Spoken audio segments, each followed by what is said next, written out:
Welcome to my remember to guard your privacy. What?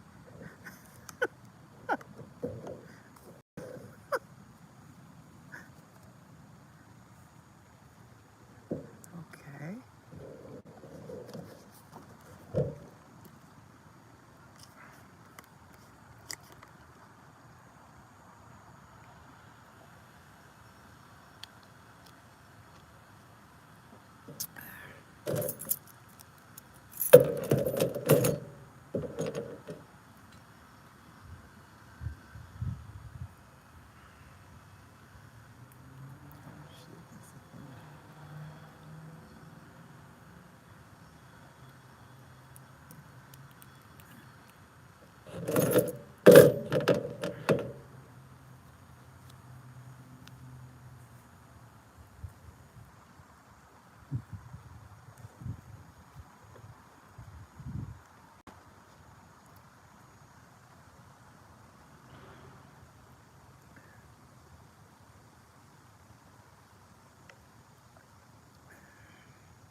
Good morning, or maybe it's afternoon where you are. I am sitting out here in my yard and I wanted to go live and talk about food, some things that I think are overrated or underrated.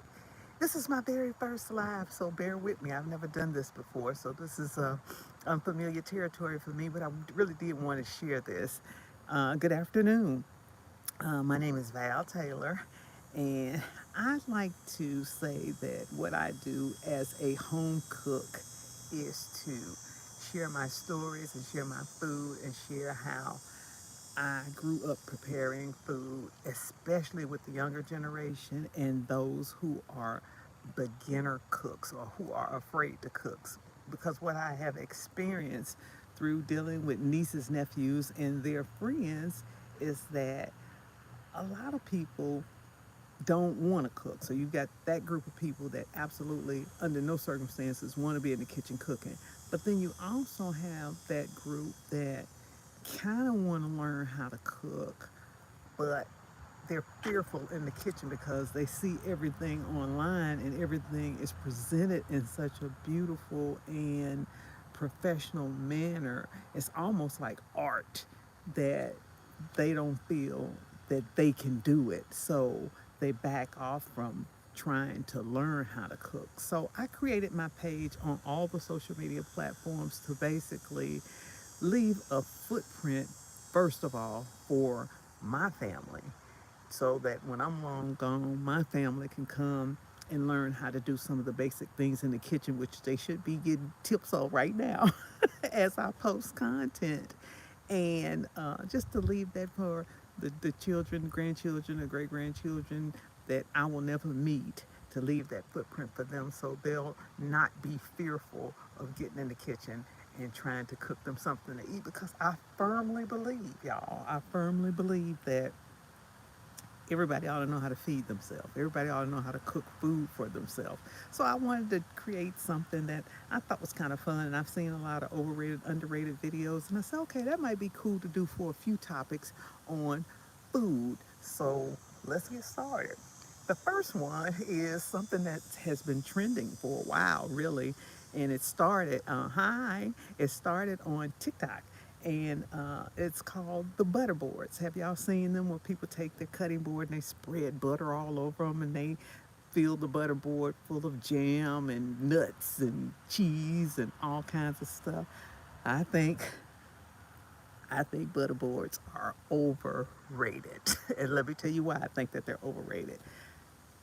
First of all, I think everybody realized that bread and butter is like delicious, but to have a whole board full of butter, I think at the end of the day, after you and your guests have enjoyed it, they're pretty and they're beautiful, and the stuff that's on them looks like it tastes good. But I think after you and your friends enjoy them, I think what happens is you end up wasting butter. That's number one why I think it's overrated.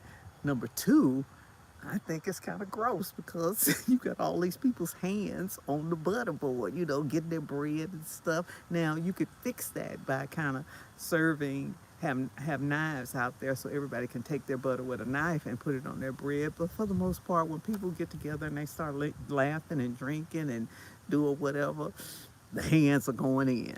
And in this day of the pandemic and what's to come in the future that we may or may not know, I think butterboards are totally overrated. And the other thing is that I'm mad because once this trend started on TikTok, what happened was when I was ordering butter for stuff that I wanted to bake, it was like a small butter supply shortage. I couldn't get my Kerrygold butter that I normally get. And I'm like, why can't I get butter? Why can't I find this unsalted butter anywhere? And it was because TikTok had created this trend and everybody was, how millions of people just flocked to everything and they just started creating butter boards and thought it was cool and all of that. So that's all the reason why I think it's overrated because it stopped me from being able to buy butter. So that's the first thing I wanted to share with you that I think butter boards are so overrated, okay? Another thing that I think is overrated, and I'm guilty of this myself, but I think eating out is overrated. And let me tell you why I think eating out is overrated. It's because I think that, like, when I was raising my family, we would eat out. Friday night was me and my husband's night, date night. It was either Friday or Saturday. It was a date night. So we would go out to eat every Friday or every Saturday. And what I discovered during that process was that how much money you spend on food, even though it's enjoyable and it's fun and it's a nice experience, it's an escape. Uh, you spend a lot of money going out to eat, and I don't think a lot of the young people that spend money going out to eat and then spend money going out to eat and drinking, I don't think they even realize how much money they're spending. And with the economy like it is, I'm going to consider right now anyway that eating out is overrated. But let me tell you what I think is underrated. I think cooking your own food is underrated because you get to control what's in the food. Let me see if I can see this. This is my first time doing this, so bear with me. I don't know how to look at the chat stuff. I'm gonna learn all of this stuff after this one, okay?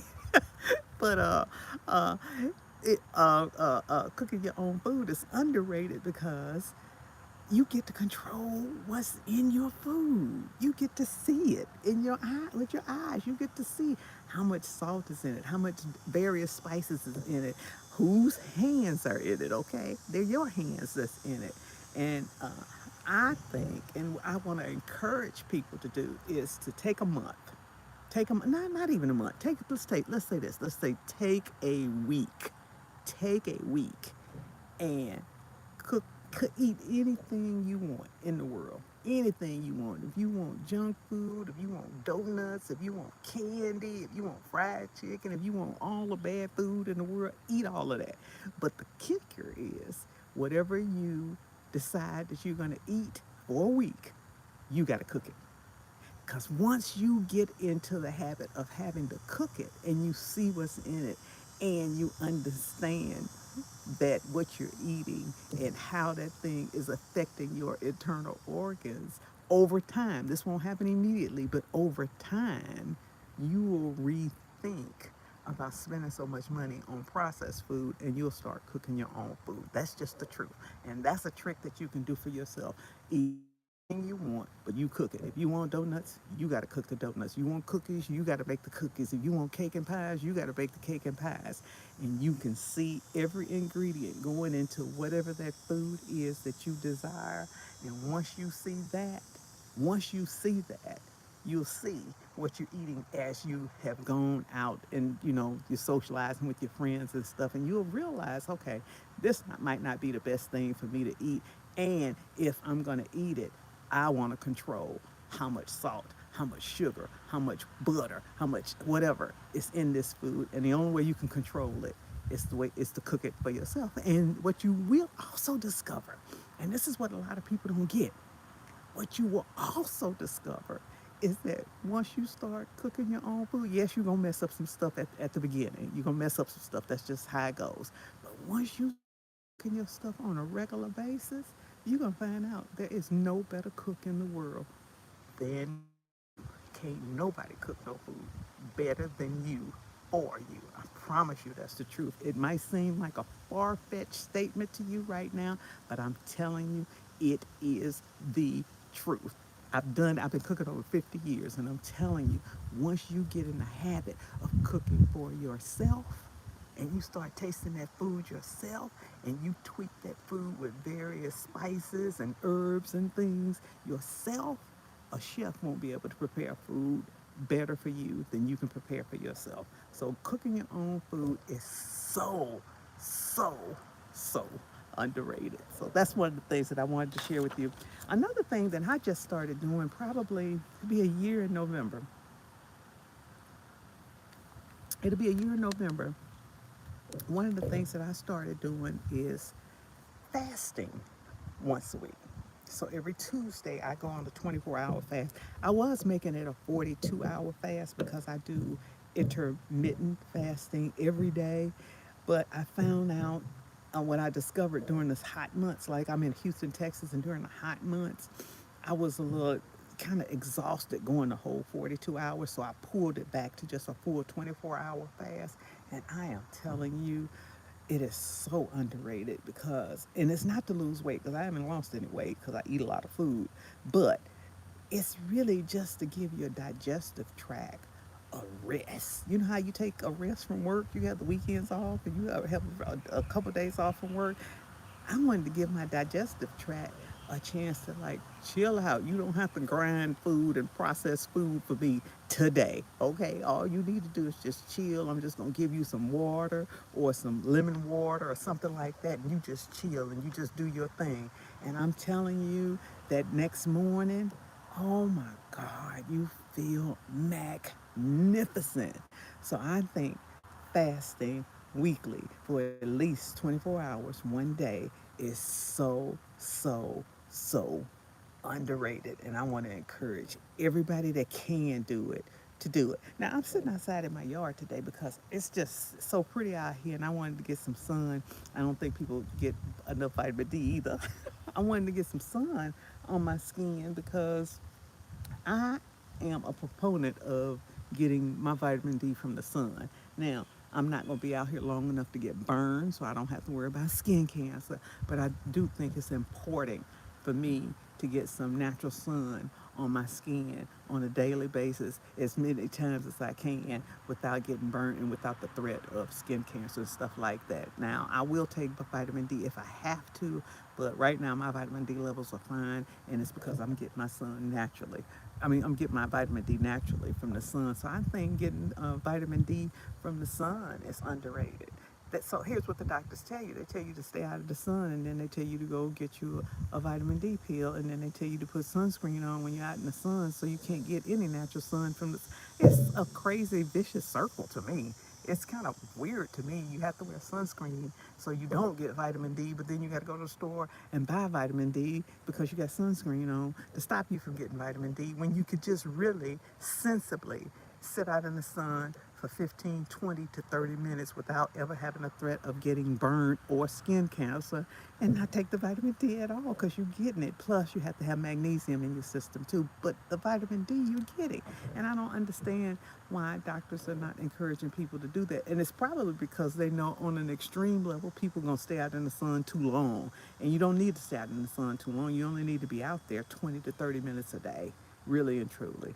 And just not I'm not getting burnt right now. I'm on this video right here, and I'm not getting burnt. By the time this video is over, I'll be done and I'll go back in the house. But I wanted to get me some of this early morning, early afternoon sun on my skin to get some vitamin D. So vitamin D is another thing that is so underrated. Vitamin D from the sun, not from the grocery store or the pharmacy.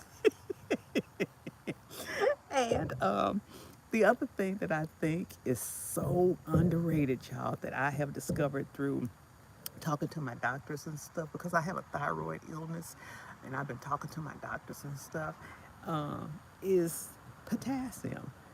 I did not realize until maybe a few years ago that we need almost 5,000 grams of potassium.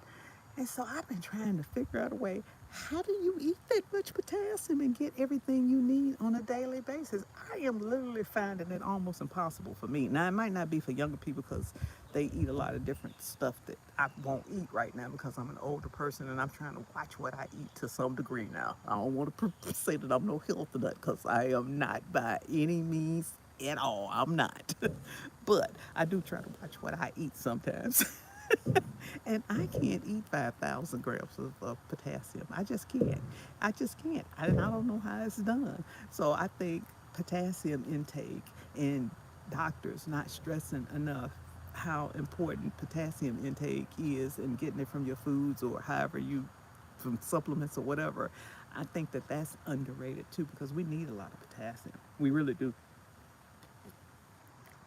And the last thing that I wanted to, I wrote these down. The last thing that I wanted to talk to y'all about, this one is kind of funny, that I think is so underrated. Y'all know it's candy season. So it's October and it's Halloween and it's all about eating candy and trick or treats and whatever, whatever, whatever. Well, basically, they try to make it about being horror and all of that, but it's really about getting some treats. And it's candy season. And the one candy I want to show y'all the one candy that I absolutely love and I think it's overrated and so many people think, I mean, I think it's underrated and so many people think it's underrated, overrated. It's candy corn. It's candy corn. I love candy corn, y'all. And every October, I make sure I get me some because it's candy season. It is horrible for you. It ain't nothing but straight up sugar. It is the worst candy probably in the world for you, but it is so good. And let me tell you what I saw somebody do with it. The other day, there's a lady on Instagram, Joy the Baker, who I follow. She took peanuts because I love peanuts. She took peanuts and she said she had the candy corn like this, but she also had the candy corn that had the chocolate on it. And she said if you take peanuts and you mix your peanuts with candy corn, and I haven't done that, this is live, this is the first time I'm doing this. You mix your candy corn with peanuts, it's like eating a candy, and hers had chocolate on it. Her candy corn had chocolate on it. She said it's like eating a chocolate candy bar.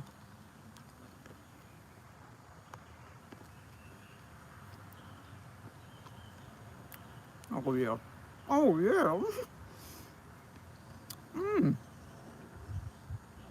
Oh yeah, that's on point, y'all. Okay, so if you don't like candy, oh yeah, that's good. Oh, that's mighty good. That's mighty good.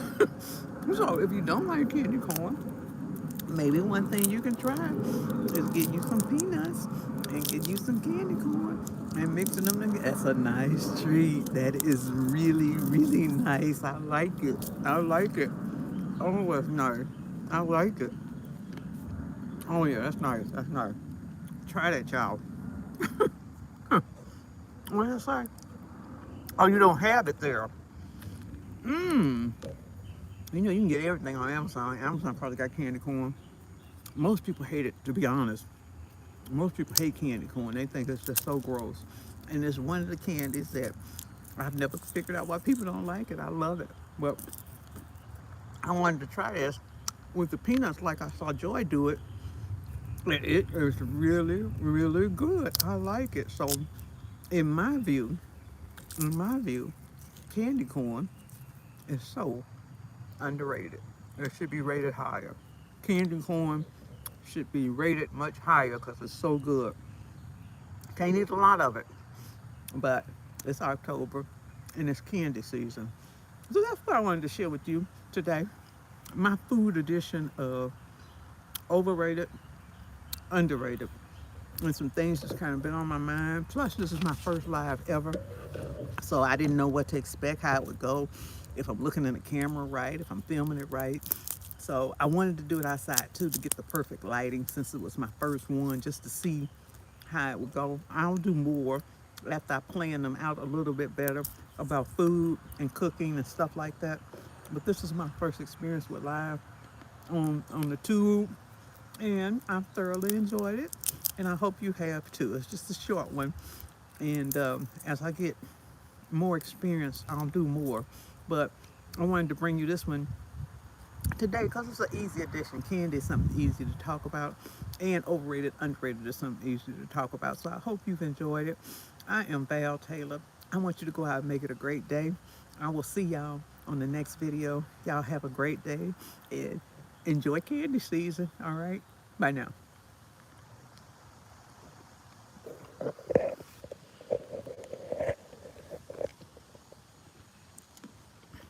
Thank you. I don't know how to stop it now. I think you do that.